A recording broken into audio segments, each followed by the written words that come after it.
저는 중학교 때부터 태권도를 했습니다. 제가 몸이 약했습니다. 어렸을 때부터 저희 집이 일남 6녀였는데 제가 비실비실하니까 우리 어머니 아버님이 생각하셨어요. 아들 하나 더 낳자. 그래서 실패하셨습니다. 그래서 딸들이 엄청나게 많아요. 근데 그 아들이 비실비실거리니까 어떻게 하겠어요? 태권도를 가르치자 해서 제가 태권도를 배우게 됐습니다. 고등학교 한 1학년 정도 되니까 2단이 따지더라고요. 근데 그 2단 실력이 그냥 노는 실력이 아니에요. 어느 정도 수준에 올라간 실력입니다. 아마 태권도 해보신 분들은 알 거예요. 그래서 한두 명은 충분히 이길 수 있겠다.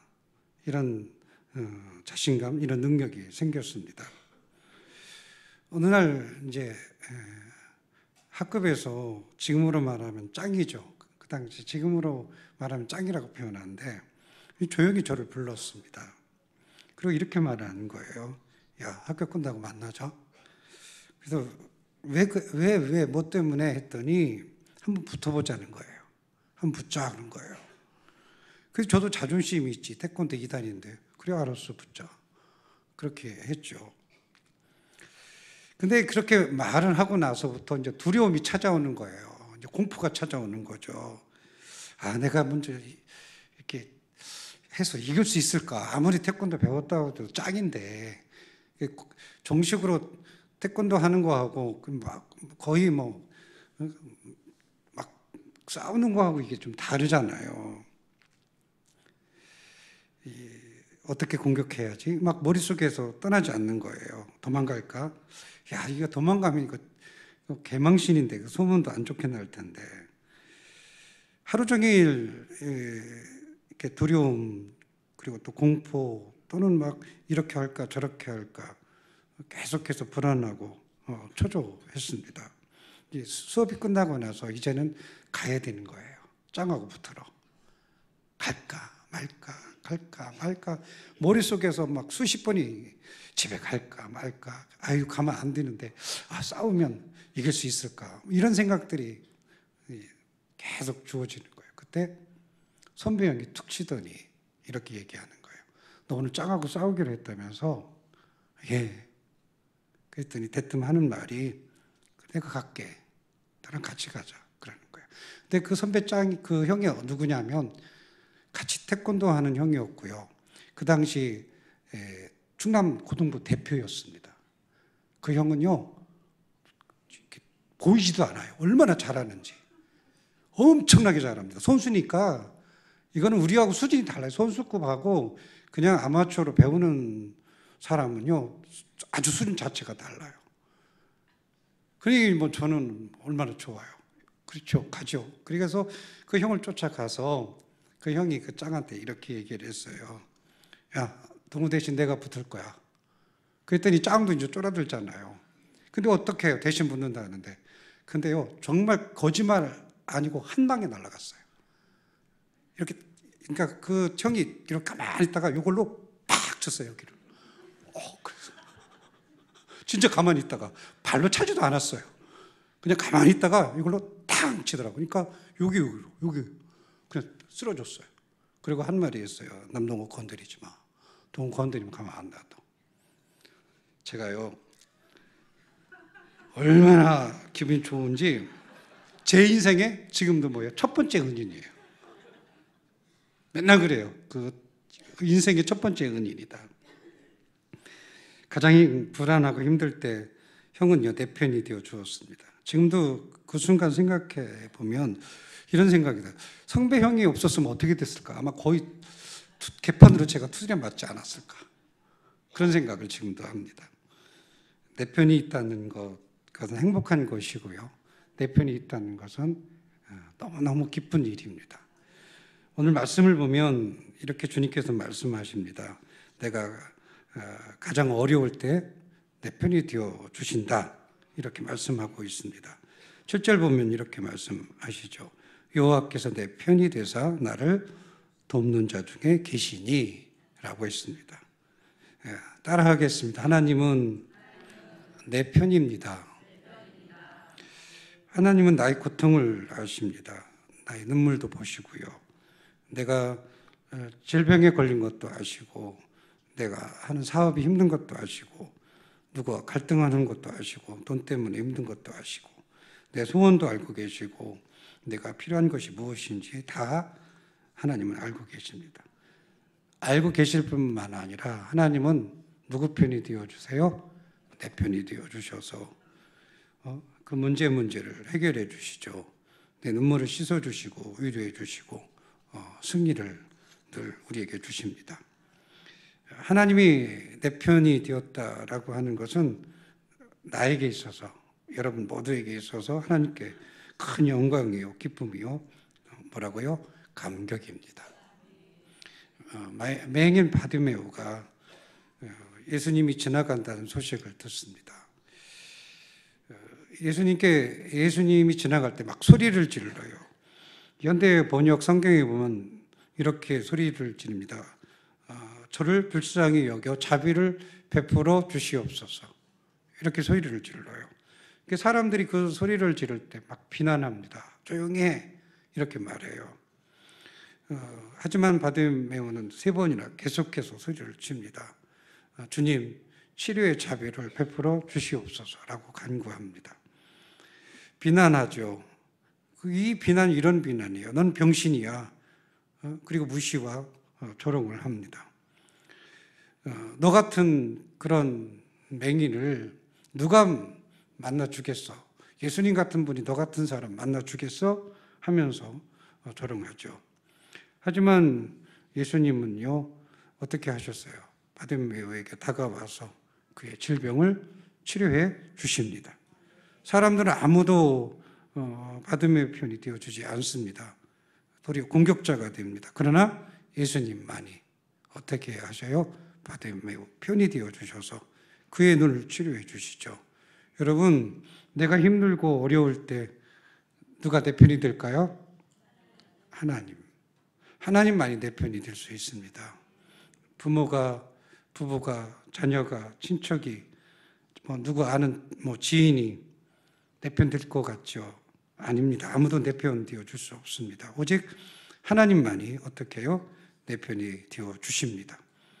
근데 우리는 늘 이렇게 생각해, 미련하게도 사람을 내 편으로 만들려고 애를 씁니다. 우리가 보면 그래요. 내 편 만들기 운동 많이 해요. 먹을 것도 주고 칭찬도 해주고 도와도 주고 하여튼 뭔가 내 편 만들기 애를 써요. 이렇게 하면 저 사람은 내 편이 되어주겠지라고 생각합니다. 근데 문제가 생기면 내 편 될까요? 내 편 안 돼요. 절대 내 편 안 됩니다. 도리어 반대편 돼요. 반대편 돼가지고 나를 더 공격해요. 내 편이라고 생각한 사람이. 그래서 마음의 상처만 더 크게 받죠. 금요일에 선배 목사님하고 함께 운전하면서 이제 선교 모임에 갔었는데요. 이런 얘기를 하더라고요. 자기 교회에 아주 어려운 성도가 한 명 있었답니다. 부도가 났대요. 직장도 잃고 집도 잃고 아무것도 없어서 하여튼 목사님 입장에서는 어려운 성도니까 그를 지원해주고 도와주고 직장도 잡아주고 어떻든 교회에서 여러분들이 도와서 하여튼 살만하게 이렇게 도와주었습니다. 근데 이제 어떤 일이 생기니까 도리어 그 사람이 앞장서서 목사님을 공격하는 거예요. 목사님 입장에서는 내가 많이 도와줬기 때문에 내가 힘들 때 뭔가 내 편이 되어서 나를 도와줄 줄 알았는데 도리어 반대로 반대편이 되어서 그것도 앞장서서 목사님을 공격하더라. 하면서 자기 본인이 이런 얘기를 하세요. 사람은 내 편이 될 수 없어. 이렇게 얘기하면서 오직 하나님만이 내 편이 되어주시니까 남 목사는 사람 편 만들지 말고 누구 편 만들으라고요. 하나님 편 만들어. 그래야 목회 성공해. 여러분, 목회 성공뿐만 아니라 오늘 우리가 그렇게 살아야 돼요. 하나님을 내 편으로 만들어서 살아야 합니다. 사람 내 편 만들려고 하지 마십시오. 하나님만이 내 편이 되어줄 수 있기 때문에 오늘 우리는 어떻게 해야 돼요? 하나님만 내 편 만들면 됩니다. 인간이 가장 두려운 것이 죽음이죠. 죽음이 내게 왔을 때 죽음 앞에서 아내와 남편이 내 대신 죽을 수 없습니다. 죽지 못해요. 내가 대신 죽을 수 없습니다. 죽음 앞에서 자녀가 내 대신 죽을 수 있어요? 없습니다. 친한 친구도 내 대신해서 죽을 수 없습니다. 아무도 죽음을 대신할 수 없습니다. 즉 아무도 죽음 앞에서 내 편이 될 수 없다는 거예요. 그러나 죽음 앞에서 누구만이 내 편이 될 수 있어요? 하나님만이 내 편이 될 수 있습니다. 하나님만이 내 편이 되어 주십니다. 성도는요, 어떤 문제를 붙잡고 어떻게 할까 자꾸 사람 찾지요. 그러나 소용없습니다. 왜요? 편이 되어줄 능력도 없을 뿐만 아니라 사람은요, 자기가 우선이에요. 무조건. 내가 무조건 우선입니다. 그래서 편이 될 수 없습니다. 혹시 저 사람이 내 편이 될 거야. 그렇게 의지하다가 편 만들다가 결국에는 상처받고 절망하고 어떻게 돼요? 그리고 마음속에 분노만 가득합니다. 내가 저렇게 했는데, 저렇게 내가 도와줬는데 내 편 안 되어줘? 여러분, 그래서 우리는 어떻게 해야 돼요? 어떻게 해야 됩니까? 내 편이 되시는 누구만? 하나님만 의지하고 우리는 살아야 합니다. 따라하겠습니다. 이렇게 따라하시면 됩니다. 하나님은 남동우 목사 편입니다. 따라하신 분, 오늘 특별 찬송해야 되는데. 다시 하겠습니다. 하나님은 남동우 편입니다. 자기 이름 넣으셔야 돼요. 각각. 여러분, 하나님은 내 편이세요. 내 편이세요. 여러분 편입니다. 가늠한 여인이 붙잡혀 왔을 때 돌로 죽이려고 하지요. 어떻게 하면 좋을까? 사람들이 예수님께 묻습니다. 이 얘기는 무슨 뜻이냐면 가늠한 여인은 나쁜 사람이니까 주님 오늘 오늘 우리 편에 서주세요. 그리고 앞장서서 저 죄인 가늠한 여인을 정죄해 주세요. 그러니까 사람들은 주님이 내 편이 될 거라고 생각을 했습니다. 그런데 예수님은 누구 편이 되어주세요? 죄인인 가늠한 여인이 편에 되어주셔서 가늠한 여인의 죄를 용서하시고 그의 마음을 치료해 주십니다. 사람은요, 계속해서 조금만 잘못하면 반대편이 돼서 나를 공격해요. 그런데요, 하나님은 그렇지 않아요. 하나님은 오늘 우리가 잘못해도 어떻게 하세요? 무조건 내 편이 되어주셔서 그 잘못을 용서해 주시고요, 우리를 하나님의 은혜로 다 씻어 주십니다. 병든 자가 고난당할 때 보면요, 주님은 치료하시면서 그 병든 자의 편이 되어 주셨습니다. 가난한 자가 먹지 못할 때 먹을 것을 주시면서 그 가난한 자의 편이 되어 주셨습니다. 죄인이 공격받을 때 그를 용서하시면서 죄인의 편에 되어 주셨습니다. 소외된 자가 천대받을 때 그것을 막아주시면서 그 소외된 자의 편이 되어 주셨습니다. 심판받을 수밖에 없는 우리를 어떻게 해요? 십자가에서 피를 흘리시며 죽으시면서 오늘 우리를 구원하시면서 오늘 죄인의 편에 바로 오늘 우리의 편이 되어 주셨습니다. 시편 121편 말씀을 보면 주님께서 이렇게 말씀하셨습니다. 여호와는 너를 지키는 자이시라. 여호와께서 내 오른쪽에 내 그늘이 되시나니 낮에 해가 너를 상하게 하지 아니하며 밤의 달도 너를 해치지 아니하리로다. 여호와께서 너를 지켜 모든 환난을 면케 하시며 또 내 영혼을 지키시리로다. 여호와께서 너의 출입을 지금부터 영원까지 지키시리로다. 하나님 내 편이시라는 거예요. 그래서 그 모든 환난과 그 모든 어려움에서 영원까지 지켜주신다고 오늘 약속하십니다. 미국이 우리나라를 지금 협박하고 있어요. 50억 주지 않으면 미군 철군까지 하겠다 이런 식으로 뒤에서 협박을 하고 있습니다. 그런데요, 이런 얘기를 합니다. 지금 50억, 우리가 지금 한 10억 달러 정도, 10억 정도 우리가 지금 현재 지원하고 있죠. 근데 30억 달러 정도 되면 우리나라가 자주 국방할 수 있답니다. 엄청난 돈을 달라는 거예요. 어마어마한 돈을 달라는 거죠. 그래서 걱정해요. 어떻게 미국이 떠나면 우리 북한이 쳐들어와서 우리가 전쟁하는 거 아니야? 우리 안보가 걱정된다. 막 소리치고 걱정하고 있습니다. 여러분, 그러나 걱정할 필요가 없습니다. 미국이 내 편이 되어주지 않아도 누가 내 편이 되어주세요?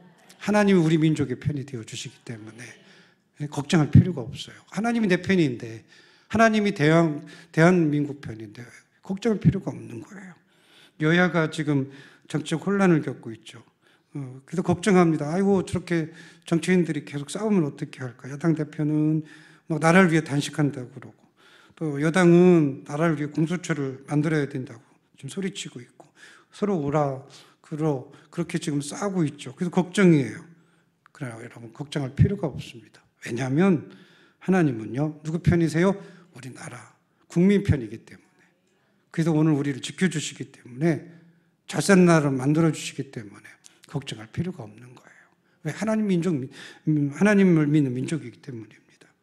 요즘 제가 이렇게 기도 제목 가운데 2020년 하나님 어떤 목회 계획을 세워야 할까요? 그런 기도를 하고 있습니다. 어떻게 해야 성도들이 은혜 받고, 어떻게 해야 많은 헌신을 통해서 교회가 성장하고, 그리고 또 어떻게 해야 성도들이 믿음 안에서 또 아름다운 사랑의 교제를 나누고, 우리가 하나님 명령들을 어떻게 하면 제대로 감당할 수 있을까? 어떻게 해야 하나님 앞에서 존경하는 목사가 될 수 있고, 어떻게 해야 서로 함께 은혜를 나눌 수 있을까? 이런 막 걱정들을 해요. 이런 소리 들리고 저런 소리 들리면서 과연 내가 이 중흥교회에서 존경받는 목사로서 목회를 감당할 수 있을까? 그런 두려움이 늘 있습니다. 근데 설교를 준비하면서 오늘 말씀을 통해 이런 하나님의 음성을 들었습니다. 걱정하지 마라. 남동호는 누구 편이라? 하나님 편이라. 하나님은 누구 편이라? 남동호 편이라. 여러분, 하나님은 오늘 말씀을 통해서 우리에게 이렇게 위로해 주십니다. 내 문제 걱정하지 마라. 뭐라고요? 내가 편이 되어 그 문제 해결해 줄게. 오늘 주님이 오늘 우리에게 하시는 말씀입니다. 오늘 말씀을 통해 편이 되어 주시는 하나님을 어떻게 해요? 만나는 여러분 되시기 바랍니다. 그 주님 만나야 오늘 우리가 사는 삶 속에서 기쁨과 감격과 은혜로 승리하며 살 수 있습니다. 하나님은 내 편이 되어주셔서 어떻게 한다고요? 상하지 않게 하시고, 해치지 않게 하시고, 환난을 면케 하시고, 영원히 어떻게 하신다고요? 지켜주십니다. 오늘 약속하고 계십니다. 긍정의 힘이라는 책이 있습니다. 조엘 로스틴이 쓴 책인데요. 여기에서 이런 얘기를 했습니다. 성공적이고 또 행복한 삶을 살기 위해서는 매일 아침 자신의 삶을 선포해야 한다. 월요일에는 나는 비전을 키우는 사람이다. 화요일에는 나는 건강한 자아상을 본다. 수요일에는 나는 생각과 말의 힘을 발견한다. 그리고 목요일에는 나는 과거의 망령에서 벗어날 것이다. 금요일에는 나는 역경을 통해 강점을 찾는다. 토요일에는 나는 베푸는 삶을 살 것이다. 주일에는 나는 언제나 행복하기를 선택한다.